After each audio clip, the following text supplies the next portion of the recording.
He was 5'5", 130 pounds, and the army almost didn't take him. Big mistake, because this guy turned out to be a one-man army. Audie Murphy went from Texas farm boy to the most decorated soldier in World War II. He literally held off an entire German company by himself, while calling artillery fire on his own position. Yeah, you heard that right. By the time the war ended, he'd earned every medal the US could give, plus a few more from other countries. And get this, Hollywood came calling, and he played himself in his own war movie. From dirt floors to red carpets, from bullets to bright lights, Audie Murphy's story is wild. So let's rewind and find out how a kid who lied about his age became the deadliest legend of World War II. The fields of Kingston had long been left behind, but their lessons never faded. Audie carried them with him like invisible armor: hard work, silence, endurance. In North Africa, he saw his first glimpse of war. The sand burned like fire underfoot, and death became an ordinary sight. Yet, he moved with purpose, always forward, always steady. From the start, he wasn't the biggest man in the unit, but he was the one they trusted to watch their backs. His marksmanship turned heads, every shot clean, precise, calm under pressure. He didn't brag or smile when commended. He just nodded, reloaded, and waited for the next order. To Audie, doing the job right mattered more than being noticed. Italy came next, a battlefield carved into stone and mud. The fighting at Salerno was brutal, the rain turning soil to red. Men screamed and disappeared into the smoke, and Murphy's boyish face hardened with every fallen comrade. By Anzio, he was no longer just another private. He had become a quiet force, steady, fearless, unshakable.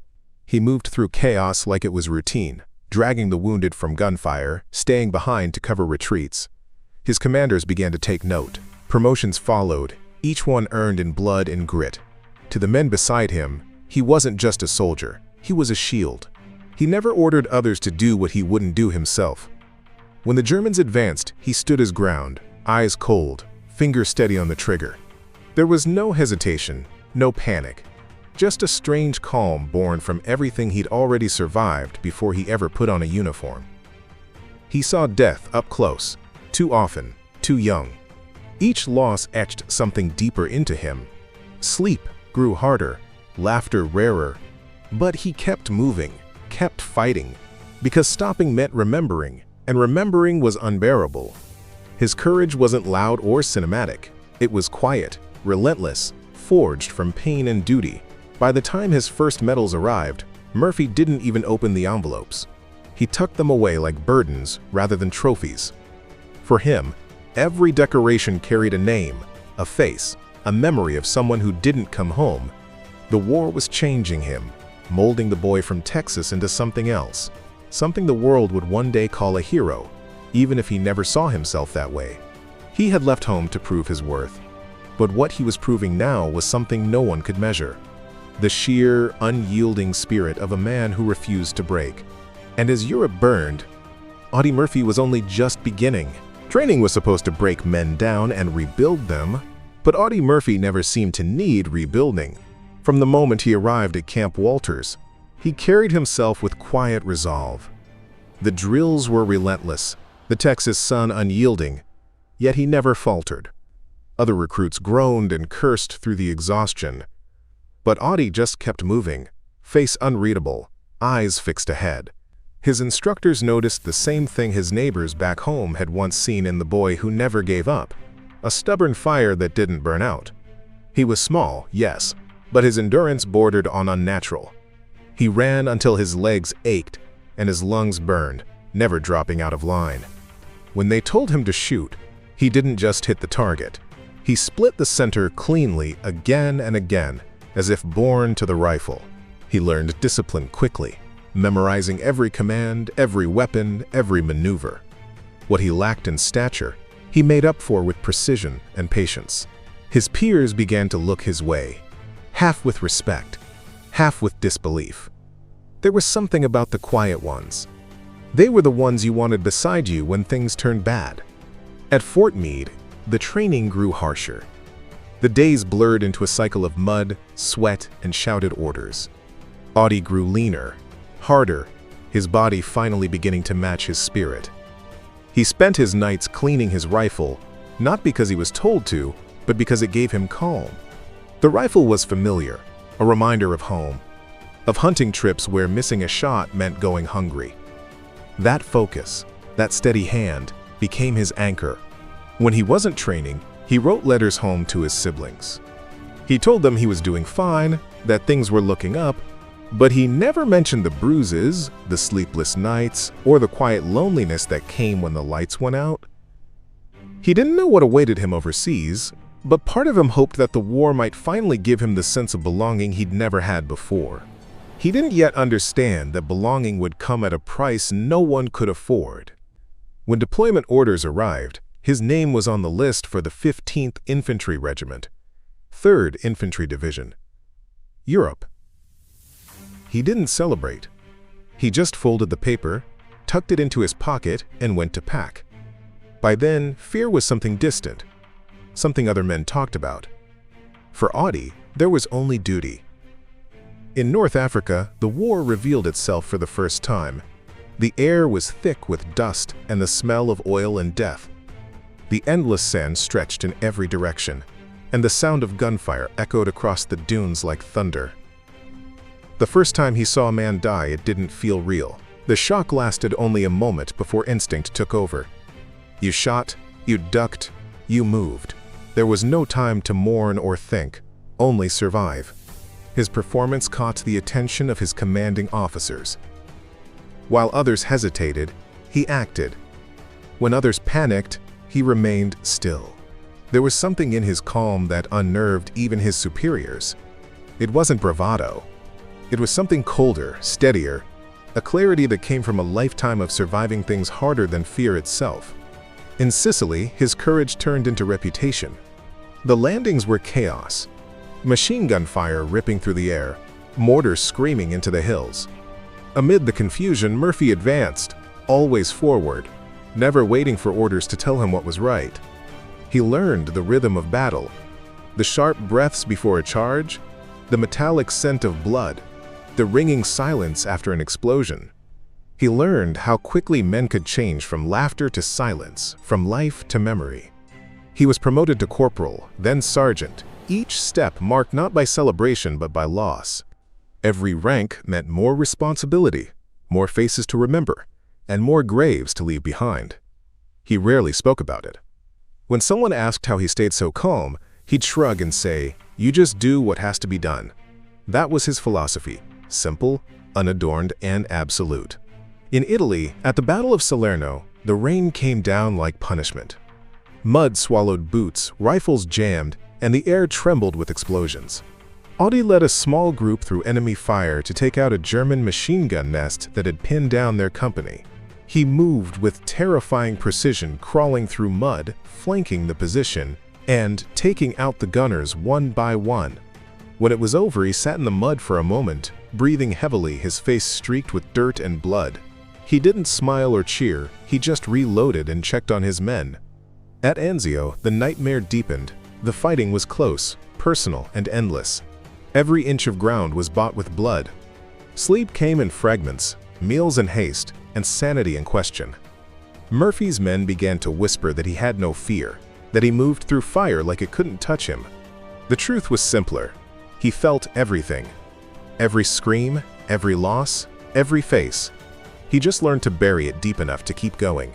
When medals came, first the Bronze Star, then the Silver Star, he barely looked at them. They were just reminders of moments he wanted to forget. He carried them in silence, his expression unchanged. To him, courage wasn't a choice or a calling. It was survival, plain and cruel. Every rank meant more responsibility, more faces to remember, and more graves to leave behind. He rarely spoke about it. When someone asked how he stayed so calm, he'd shrug and say, "You just do what has to be done." That was his philosophy, simple, unadorned, and absolute. In Italy, at the Battle of Salerno, the rain came down like punishment. Mud swallowed boots, rifles jammed, and the air trembled with explosions. Audie led a small group through enemy fire to take out a German machine gun nest that had pinned down their company. He moved with terrifying precision, crawling through mud, flanking the position, and taking out the gunners one by one. When it was over, he sat in the mud for a moment, breathing heavily, his face streaked with dirt and blood. He didn't smile or cheer. He just reloaded and checked on his men. At Anzio, the nightmare deepened. The fighting was close, personal, and endless. Every inch of ground was bought with blood. Sleep came in fragments, meals in haste, and sanity in question. Murphy's men began to whisper that he had no fear, that he moved through fire like it couldn't touch him. The truth was simpler. He felt everything. Every scream, every loss, every face. He just learned to bury it deep enough to keep going. When medals came, first the Bronze Star, then the Silver Star, he barely looked at them. They were just reminders of moments he wanted to forget. He carried them in silence, his expression unchanged. To him, courage wasn't a choice or a calling. It was survival, plain and cruel. But something inside him was shifting. Each battle carved away another piece of the boy who once hunted rabbits in Texas. In his place stood a soldier forged by necessity, one who no longer hesitated when faced with death. The others followed him not because he inspired them with words, but because he never ran. There were nights when he couldn't sleep, staring into the dark, hearing the echoes of gunfire that no one else could hear. He didn't talk about it. He'd light a cigarette, polish his weapon, and wait for morning. In the army, that was how you stayed sane, by pretending you already were. By the end of that year, Murphy had become something rare in a world of chaos, a man others trusted with their lives. The quiet boy from Texas had turned into a warrior. But even then, he didn't think of himself as brave. To him, bravery was for stories. He was just doing what needed to be done, one battle at a time, one breath after another, in a war that seemed determined to take them all. By the summer of 1943, Audie Murphy had already seen more of war than most men twice his age, yet his journey was only beginning. The Allied invasion of Sicily marked his baptism into the full horror of combat. The heat was suffocating, the land dry and unforgiving, and every step forward came under fire. The Germans were dug into the hills, waiting. The air filled with the crack of rifles, the whine of mortars, and the screams of men who had been alive just seconds before. Audie moved through it all like he was born to it, calm, methodical, relentless. His rifle was steady, his aim unshakable. When his unit was pinned down by machine gun fire, he crawled forward alone, using the rocky ground as cover, and silenced the nest with deadly precision. It was the first time his commanders began to understand that this young Texan was different. From Sicily, his division pushed into mainland Italy. The fighting was brutal, city to city, mountain to mountain. The Germans defended every inch of ground, and the cost was high. At Salerno, the landings turned into chaos as artillery fire rained down on the beach. Men fell before they even reached the shore, and the sea turned red. Amid the smoke and terror, Murphy moved like a shadow, dragging the wounded to safety and returning fire with unflinching control. He didn't shout, didn't panic. He just acted, as if instinct had replaced fear. His rifle was an extension of his will, every bullet a decision made with cold precision. At Anzio, the war grew slower, dirtier, crueler. Weeks turned into months of stalemate, of shelling so constant that sleep became a forgotten luxury. Murphy's face hardened into something unreadable. The boyish softness had vanished. His men began to look at him differently, not as one of them, but as something beyond human endurance. He had earned their respect the only way a soldier could, by surviving what should have killed him. He led by example, never asking for volunteers, never sending a man where he wouldn't go himself. When an ambush erupted on the flank, Murphy was already moving toward the danger before the others even registered it. The rain at Anzio made everything heavier. The mud, the uniforms, the thoughts. Men broke under the strain, some quietly, others violently. Murphy didn't break, but something inside him shifted. The first cracks appeared, invisible to the others, but deep enough to change him. Each face he buried became another stone on his conscience. He started keeping count, not out of pride, but because he couldn't forget. He didn't want to. Those numbers meant something. They were proof that he had not yet failed the men who depended on him. As the months dragged on, his name began to move up the chain of command. His superiors mentioned him in reports, citing his bravery, his precision, his refusal to retreat. When the Silver Star was pinned to his chest, he looked down at it as if it belonged to someone else. He didn't smile. He didn't speak. He simply nodded and walked away. To him, medals were for the dead. Every ribbon he wore felt heavier than the last. By 1944, his unit moved into southern France as part of Operation Dragoon. The landscape changed, but the death did not. The villages were beautiful in the distance, peaceful even, but the closer they came, the more they smelled of smoke and gunpowder. German resistance was fierce. They ambushed convoys, mined roads, and fought from stone houses like ghosts who refused to leave. In one engagement near Ramatuelle, Murphy single-handedly attacked a German machine gun position after his unit was pinned down. Crawling through vines and dust, he took out the crew with grenades, captured several prisoners, and turned the enemy's own weapon against them. When the smoke cleared, his men emerged in stunned silence. He had done what an entire platoon had failed to do. The promotions came faster now, each one earned in fire. Staff sergeant, lieutenant. His legend grew, passed from mouth to mouth, carried by the men who fought beside him and lived to tell about it. They spoke of his courage, his impossible luck, his refusal to die. Some said he had no fear. They were wrong. He knew fear intimately, but he had learned to master it, to turn it into focus. He once told a comrade, "There's no bravery in not feeling fear. There's bravery in going on despite it." France tested him more than any battlefield before. The forests were dense, the enemy invisible, and every path could be a trap. Murphy's instincts kept his men alive. He could sense danger before it happened, moving them just in time to avoid artillery or ambush. It was as if the war had tuned him to its rhythm, and he could hear it in every heartbeat, every whisper of wind. His soldiers began calling him, quote, lucky. But Murphy didn't believe in luck. He believed in preparation, in vigilance, and in doing the job right, no matter the cost. The brutality of war left its mark on his soul. Nights were haunted by the faces of friends who didn't make it, by the echo of explosions that never seemed to stop. Sleep came in fragments, filled with flashes of light and the sound of screaming. He didn't speak of it, didn't write about it. He just carried it, quietly, like another weapon he couldn't put down. When he received his first bronze oak leaf cluster to his silver star, he stared at the citation without expression. It described his actions as beyond the call of duty. To him, there was no such thing. Duty was duty. You did it because you had to. Because the man next to you depended on it. Because there was no one else. His comrades began to see in him not just courage, but a strange kind of calm that came from knowing how fragile everything was.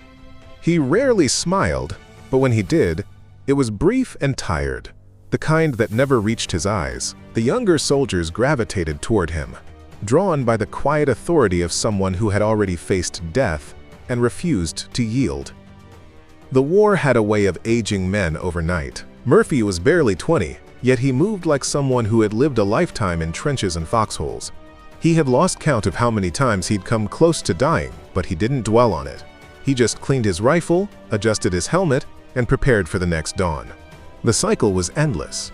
March, fight, survive, repeat. By the time the campaign in France dragged into winter, Murphy was a seasoned leader, one of the most respected officers in his division. The men trusted him without question, following him through fire, mud, and fear. He carried them forward not with speeches, but with quiet example. Every time he stepped into danger, he made it look possible. Yet beneath the hardened surface, something human still flickered. After every victory, after every narrow escape, he found himself staring at the horizon, wondering how much more there was left to give. He didn't know it yet, but his defining moment was drawing near, a single day that would forever carve his name into history. For now, he just kept walking, one battle after another, a soldier without rest, fighting not for glory or for medals, but for the men who still stood beside him, and the ghosts of those who no longer could. The winter of 1945 in eastern France was the kind that swallowed men whole. The cold was merciless, the forests silent except for the distant thunder of artillery. The snow turned the world white, but it was stained red by the time the sun set. The men of Company B, 15th Infantry Regiment, were exhausted, frozen, undersupplied, and outnumbered. They had fought through Italy, Sicily, and France, and now they found themselves outside a small village called Holzwar. To them, it was just another nameless dot on a map. To history, it would become the place where one man stood against an army. Audie Murphy was 20 years old. He had been wounded several times already, carried shrapnel in his leg, and hadn't slept properly in days. But he refused to leave his men. He was commanding what was left of his company, barely 40 soldiers when there should have been 200. The Germans were preparing a counterattack, and everyone knew it. The snow muffled every sound, but the air was heavy with the sense of something coming. The trees shivered in the wind, and the ground trembled beneath their boots. Murphy scanned the horizon, his blue eyes cold and sharp, his mind calculating every possible move. He wasn't hoping for survival, he was preparing for inevitability. Just after dawn on January 26th, the attack came. German tanks emerged from the tree line, their treads grinding through the snow, followed by waves of infantry. The sound was deafening, metal, smoke, and thunder rolling toward them. The Americans were hopelessly outgunned. Murphy ordered his men to fall back into the woods, to form a defensive line. He stayed forward with a handful of riflemen, directing artillery fire over the radio. Shells exploded across the fields, tearing holes in the advancing ranks, but the enemy kept coming. The tanks pressed forward, guns blazing, and soon the front line was collapsing. One of the tanks hit an American M10 tank destroyer parked on the road. It burst into flames, a column of black smoke curling into the gray sky. Murphy looked at it, at the burning wreck, and made a decision that defied every instinct of survival. He told his men to keep retreating. He would stay and cover them. They shouted back, begged him to move, but he didn't listen. He climbed onto the burning tank destroyer, its metal glowing with heat, the air filled with the smell of fuel and death. From there, he had a clear view of the German line. He grabbed the .50 caliber machine gun mounted on top, braced himself against the wreckage, and opened fire. The roar of the weapon drowned out everything else. Bullets tore through the snow, shredding the German infantry as they advanced. The recoil shook his body, but he didn't stop. Smoke and steam billowed around him, and flames licked at his boots. He fired until his vision blurred from sweat and gunpowder.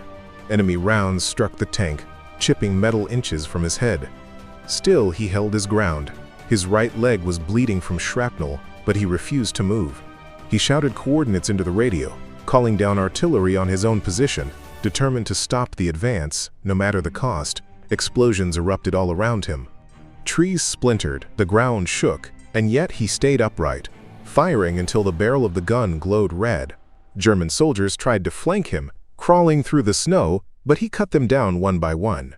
They must have thought he was mad, a lone man standing against dozens. But madness had nothing to do with it. This was purpose. This was duty. Every pull of the trigger was for the men he had ordered to retreat, for the ones who had already died, for the promise he had made to never abandon his post. For an hour he fought alone, an hour that felt like a lifetime. The Germans threw everything they had at him, but they could not break through. When his ammunition finally ran out, the silence hit like a blow. The snow around the tank was littered with bodies, the ground scorched and cratered. The German attack had stalled. They began to pull back, retreating into the trees. Murphy slid down from the burning wreck, his uniform torn, his hands blistered, his face black with soot. He could barely walk, but he picked up his rifle and limped toward his men. When they saw him, they stared in disbelief. They thought he had been killed. Instead, he was alive, bloodied but unbowed. He refused medical evacuation and immediately began organizing a counterattack. His voice was calm, steady, as if nothing extraordinary had happened. Under his command, the remnants of his company pushed forward, driving the enemy from the field. The battle for Holzwihr was over, and the Germans were gone. Later, when reporters asked how he did it, he gave the same, simple answer he always gave. They were killing my friends. He didn't talk about fear or courage, about heroism or glory. To him, there was only survival, and the men beside him. But those who were there that day never forgot the sight of him standing alone atop a burning tank, smoke rising around him, firing until there was nothing left to fire. When the official report reached headquarters, it was almost disbelieved. The sheer scale of what he had done seemed impossible. For his actions that day, Audie Murphy was awarded the Medal of Honor, the highest recognition the United States could give. The citation described how, single-handedly, he held off an entire German company, killing or wounding over 50 soldiers, saving his unit from annihilation. But to Murphy, the medal was just another reminder of those who hadn't made it. He accepted it quietly, his face unreadable, and when photographers asked him to smile, he did. But it didn't reach his eyes. Inside, he carried something heavier than any ribbon. He had survived again, and that survival came at a price. The Battle of Holtzwihr changed him forever. He had done what no man should have had to do, and in doing it, he became something larger than himself. A symbol of courage, a legend among soldiers. But legends come from pain, and his would haunt him for the rest of his life. In the frozen silence after the battle, when the smoke cleared and the last echoes of gunfire faded, Audie Murphy stood among the wreckage, surrounded by the ghosts of the men he had lost. The snow fell softly over them, covering the dead, the broken, and the living alike. For the first time, he felt the weight of everything he had endured. He wasn't thinking of medals or history or heroism. He was thinking of home, of Texas soil, of sunlight, of the faces of the brothers he would never see again. And as he looked across the empty field, he understood that even victory could feel like defeat when the cost was too high. When the war ended, the world hailed him as a hero. His name appeared in newspapers, his face on the covers of magazines. He was 21 years old, a decorated soldier whose courage had stunned even the hardest generals. 33 medals hung on his uniform, including every major American combat award and several from allied nations. He was the most decorated soldier in American history, the living embodiment of bravery. Yet behind the medals and parades, Audie Murphy felt only emptiness. The silence that followed the war was not peace. It was an echo that never stopped. When he returned home to Texas, crowds greeted him with cheers and flags. Children looked at him like a myth brought to life. But the land he came back to no longer felt like home. The war had changed him, and nothing familiar could fill the hollow space inside him. He tried to smile for the cameras, to shake hands and accept praise, but his eyes betrayed him. They had seen too much. The nights were the worst. Every time he closed his eyes, he was back in Europe. The cold, the gunfire, the smell of burning metal and blood. Sleep brought no rest, only the faces of men he had lost. He didn't talk about it. When asked about his medals, he would say quietly, "The real heroes didn't come home." It wasn't humility, it was truth. He carried the weight of those who hadn't made it, and that weight followed him like a shadow. He moved through life, as if still on patrol, alert, watchful, quick to react. Loud noises made him flinch. The pop of a car backfiring could drop him flat to the ground before he realized he was no longer in France. The army offered him a commission, but he turned it down. He wanted to move on, to find a life that didn't involve killing. He tried working odd jobs, then enlisted in the Texas National Guard for a while, but nothing fit. The war had given him a purpose, and peace gave him confusion. The medals brought recognition, but no direction. He was restless, haunted, drifting between memories and the hope of normalcy. Hollywood came calling soon after. The public couldn't get enough of his story. He met actor James Cagney, who took an interest in him, seeing something genuine behind the quiet demeanor. Cagney brought him to California, offering him small roles and a place to stay. Audie was hesitant. He wasn't an actor. He wasn't even sure who he was anymore, but the idea of starting over appealed to him. Maybe pretending to be someone else was easier than living with who he had become. In Los Angeles, he learned the strange rhythm of post-war fame. The studios saw him as a symbol, a clean-cut American hero who could sell tickets. He appeared in bit parts at first, standing in uniform, silent but recognizable. People came to see him because they knew what he had done. They wanted to believe in his courage, to see the soldier they had read about brought to life. But Murphy never saw himself as that man. He felt like a stranger inside the image everyone wanted him to be. His first major success came when he wrote his autobiography, To Hell and Back. It was raw, honest, and unflinching. He didn't glorify the war, he simply told the truth. The book became a bestseller, capturing the hearts of millions who had lost sons and brothers overseas. The studio quickly adapted it into a film and asked him to play himself. He agreed, though every scene was like reopening a wound. On the set, when the cameras rolled and the explosions echoed, he froze. For a moment, he wasn't acting. He was back there, in Italy, in France, in the smoke and chaos. His fellow actors said his eyes changed when he held the rifle, like a switch had flipped. He finished the film, but the experience left him hollow. When To Hell and Back was released, it became one of the highest-grossing war films of its time. People called him a hero all over again, but fame only deepened his isolation. He had money now, recognition and friends in Hollywood, but none of it quieted the noise inside his head. The night still brought the same dreams. The burning tank destroyer, the screams, the cold air thick with gunpowder. He woke, drenched in sweat, gasping, his hand reaching for a weapon that wasn't there. He couldn't escape the war because it wasn't a place anymore. It was a part of him. He tried to live a normal life. He married, bought a ranch, raised horses, but the restlessness never faded. He struggled with insomnia, often staying awake for days, pacing the floors until sunrise. When he did sleep, it was in fragments, light and uneasy. The press called him disciplined and stoic. They didn't see the sleepless nights or the quiet panic that came without warning. He began carrying a pistol everywhere, not out of arrogance, but habit. It was the only way he felt safe. Doctors called it battle fatigue, but years later it would have a different name: post-traumatic stress disorder. Murphy was one of the first veterans to speak openly about it. He used his platform to advocate for soldiers returning from war, urging the government to provide treatment and understanding. He didn't care about appearances anymore. He had seen too many strong men fall apart because they had nowhere to turn. If he could endure the nightmares and still stand, he wanted others to know they could too. Yet even as he fought for others, he was losing his own battles. The fame, the pressure, the ghosts, they all wore him down. He gambled, drank too much at times, and kept people at a distance.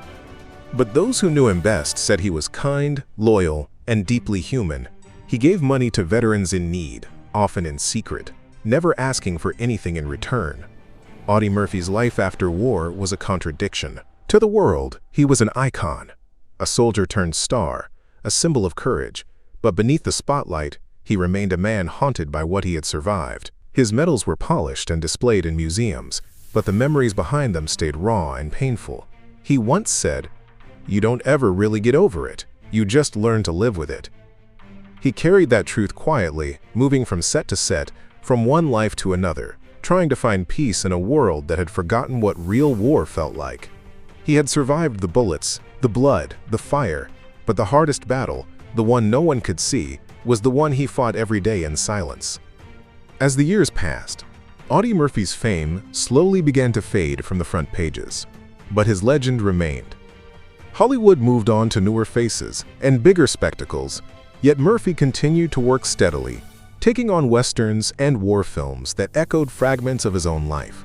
He preferred the simplicity of the western, the lone man against the odds, driven by duty more than ambition. It felt familiar, almost like home. He was quiet on set, never demanding attention, always professional. His co-stars admired his humility. For someone with his war record, he never acted superior. He did his work, thanked the crew, and went home. Behind the calm exterior, however, the same battles still raged. The nightmares persisted, sometimes growing worse with age. He began using sleeping pills to escape them, but the relief was fleeting. He avoided crowded places, wary of sudden noises or flashes of light. The fame that once followed him now felt like a trap. Everywhere he went, people still recognized the soldier, the hero, the man who had faced death and won. But Murphy knew better. He hadn't won. He had survived. And survival came with its own price. He found brief peace in his ranch, surrounded by horses and open land. He loved riding through the fields at dawn, when the air was still cool and the world was quiet. There, away from Hollywood, he could breathe. He spent time with his two sons, trying to be the father he never had. He taught them how to shoot, how to ride, how to respect the land. To them, he wasn't the war hero from the movies. He was just their dad. In those rare, gentle moments, he seemed almost at ease. But even peace couldn't hold him for long. The post-war years were unkind to many veterans, and Murphy was no exception. Financial troubles began to mount. Bad investments and the unpredictability of Hollywood left him struggling to maintain the ranch. He gambled heavily, sometimes winning big, often losing more. The man who had once led soldiers into impossible battles now fought creditors and mounting bills. His pride refused to let him ask for help. He had faced worse, he told himself. He could face this too. The weight of his past never left him. He had testified before Congress about the psychological toll of combat, pleading for better treatment for veterans suffering from what he called invisible wounds. His words were powerful, his presence commanding, but when the applause faded, he returned home to his own unhealed scars. He often said he wished people would remember the men who didn't come back rather than the medals he wore. He was uncomfortable with hero worship, insisting that courage wasn't about glory but survival. He appeared in more films throughout the 1950s and 60s, most of them low-budget westerns that mirrored his own quiet strength. In each role there was something distinctly Murphy, an unspoken weariness, a stillness that came from having seen too much. Even when the scripts were forgettable, his authenticity shone through. Directors often said that he didn't need to act. He simply existed, and the camera captured the truth in his eyes. As television grew in popularity, film roles became scarce. Murphy began exploring other ventures, including writing and producing. He dreamed of making stories that told the truth about war, stripped of Hollywood's glamour. But the industry preferred spectacle over honesty, and his ideas were often dismissed as too somber, too real. The disillusionment grew. The world that once celebrated him now seemed indifferent. He had given his youth, his peace, and nearly his life to his country. And yet, he felt forgotten. By the late 1960s, the Vietnam War was raging, and Murphy saw the same pain he had endured reflected in a new generation of soldiers. He reached out to veterans organizations offering support, speaking publicly about trauma, and urging compassion. Few men of his stature were willing to talk about mental health, but Murphy did. He said that war didn't end when the guns went silent. It lived on in the minds of those who fought. Many who heard him found solace in his honesty. He became a quiet advocate, one who used his fame not for himself, but for those who couldn't find their voice. Still, he couldn't escape his own demons. The sleeplessness worsened. The reliance on pills deepened. Friends noticed how thin he had become, how his eyes seemed distant even when he smiled. He spoke less of the past and more of his sons, of wanting them to grow up in a world where men didn't have to carry their pain in silence. Yet even in his lowest moments, he never lost his sense of duty. The discipline that had carried him through battle remained his anchor. He rose early, worked hard, and faced each day with quiet resolve. Those who knew him described him as gentle but guarded, a man who had seen both the best and worst of humanity. He rarely talked about his own heroics, but when younger actors asked him about courage, he told them it wasn't about not being afraid. It was about doing what had to be done despite the fear. It was a lesson he had lived every day since the war. In his final years, he began to withdraw from public life. Hollywood had changed, and he no longer felt part of it. He preferred the company of a few trusted friends and the solitude of his land. Sometimes he would sit for hours at the edge of his property, staring at the horizon, lost in thought. When asked what he was thinking about, he would shrug and say, "Just remembering."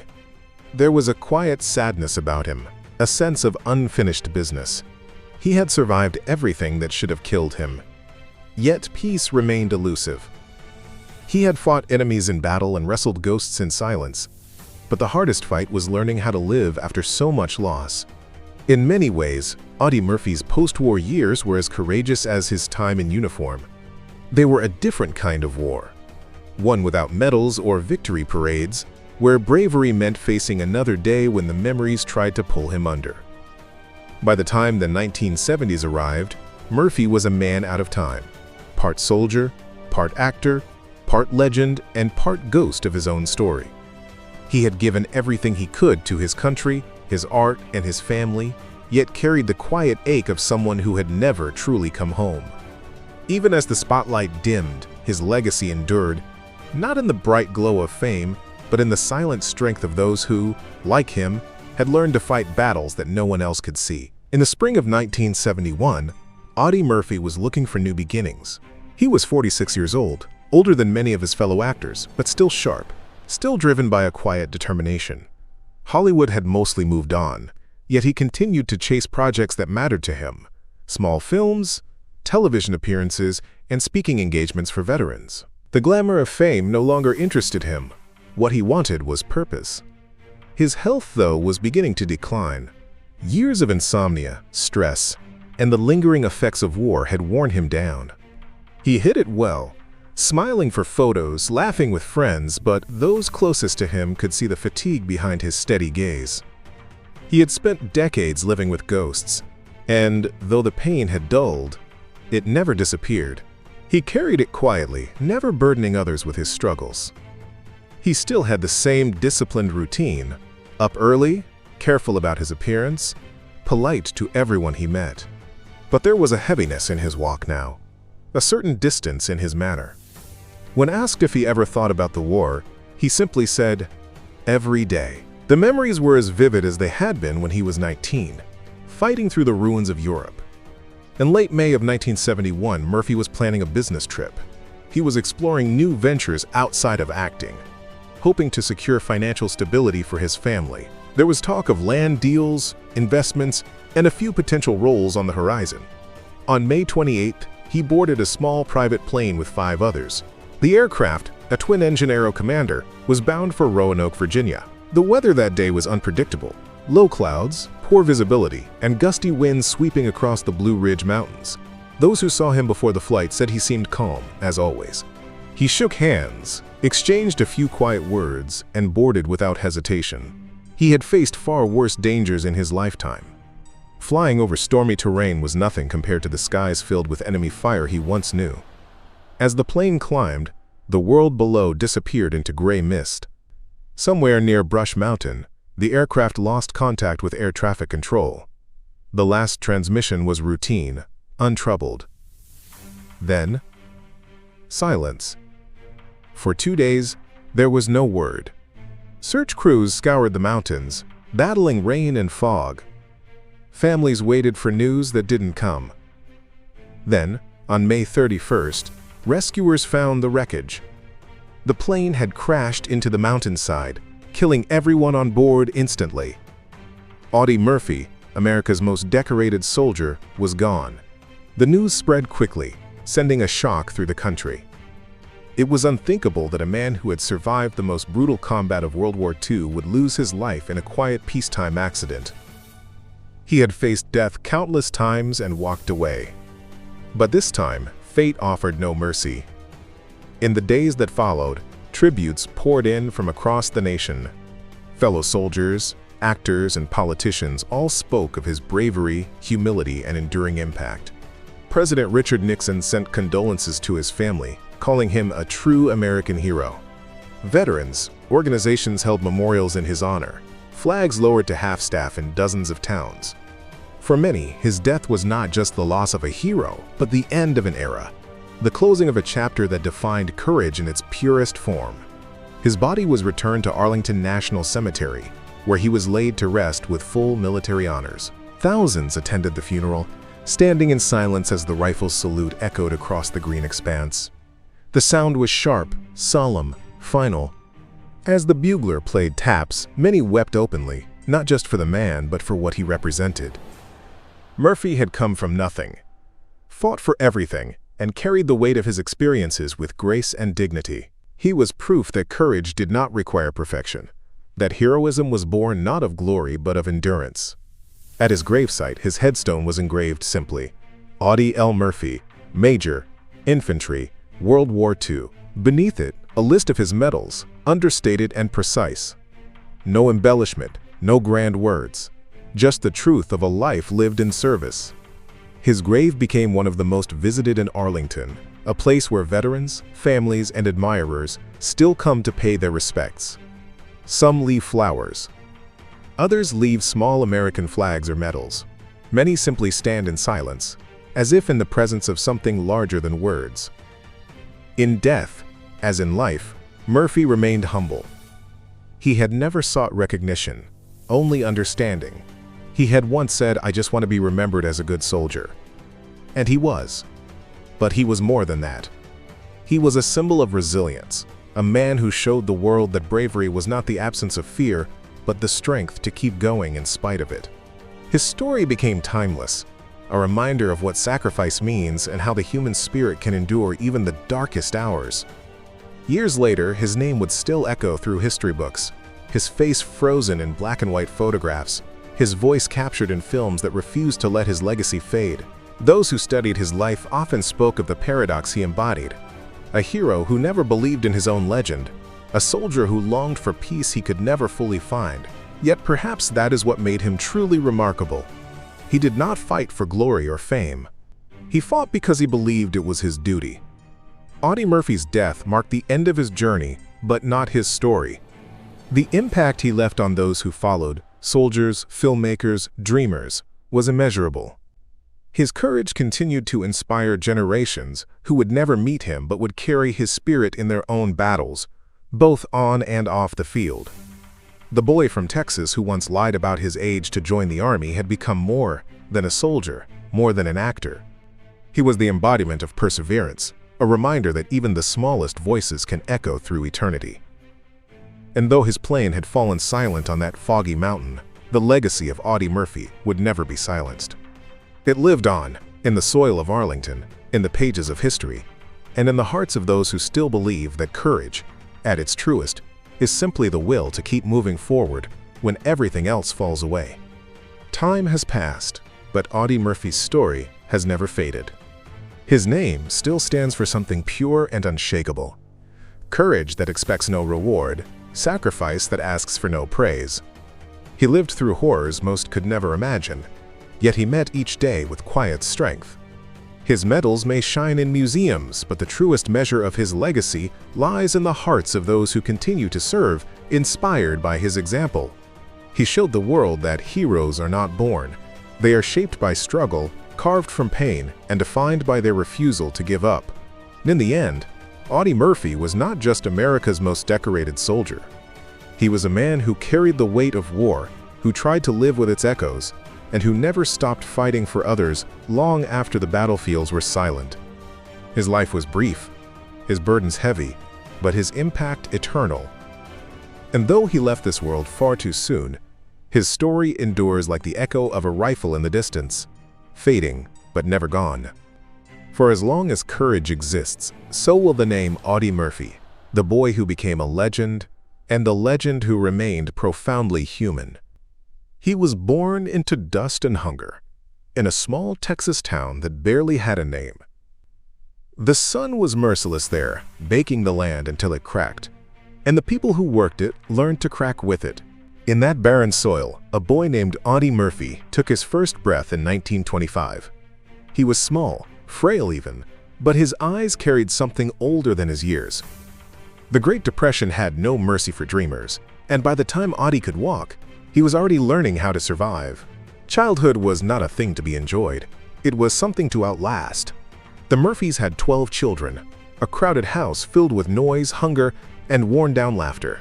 Audie's father came and went as he pleased, leaving behind a mother who worked herself sick to keep them alive. There were days when the family went without food, nights when the only warmth came from huddling together. Audie grew up watching his mother's hands crack from labor, her eyes dim from exhaustion. When she died, the last light in his young world seemed to fade with her. Poverty didn't just shape him. It carved him into someone who understood loss before he understood love.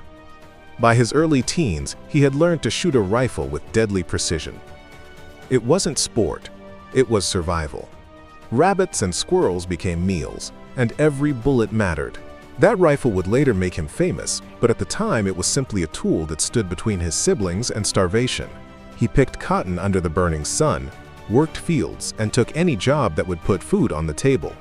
He had little schooling and even less comfort, but what he had was grit, the quiet, stubborn kind that doesn't boast or break. When news of Pearl Harbor spread, something inside him stirred.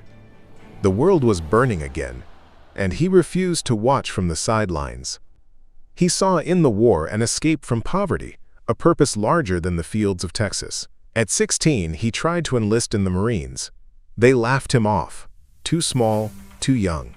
The Navy turned him away too, but Audie didn't know how to quit. He forged his birth certificate, tried again, and finally, the U.S. Army said yes. He was just 17, barely 5.5 feet tall, 112 pounds soaking wet, but behind that slight frame was a storm waiting to be unleashed. As the train pulled away from his hometown, the boy who had once hunted rabbits for dinner left behind everything familiar. He didn't know where he was going or what he'd become. All he knew was that the world was at war, and he intended to prove that courage wasn't measured in size or rank. It was measured in heart, and his would soon echo across continents. In the barracks of Camp Wolters, the whispers started immediately. Too small. He won't last a week. But Audie Murphy wasn't listening. His body might have been unremarkable, but his will was made of iron. He pushed harder, ran faster, shot straighter. Every insult became fuel, every doubt another reason to keep going. He wasn't there to impress anyone. He was there to fight. By the time training ended, the instructors had stopped laughing. They'd seen something rare in him, a soldier who didn't know how to quit, who didn't seem to understand fear. When his orders came through for deployment overseas, he didn't celebrate or boast. He just packed his gear, slung his rifle, and stepped into the unknown. The boy from Texas was about to face a kind of hell no one could prepare for. But before the world knew his name, before medals and headlines and history books, there was just Audie. Small, quiet, steady. The kind of man who would one day stand alone against an army and win.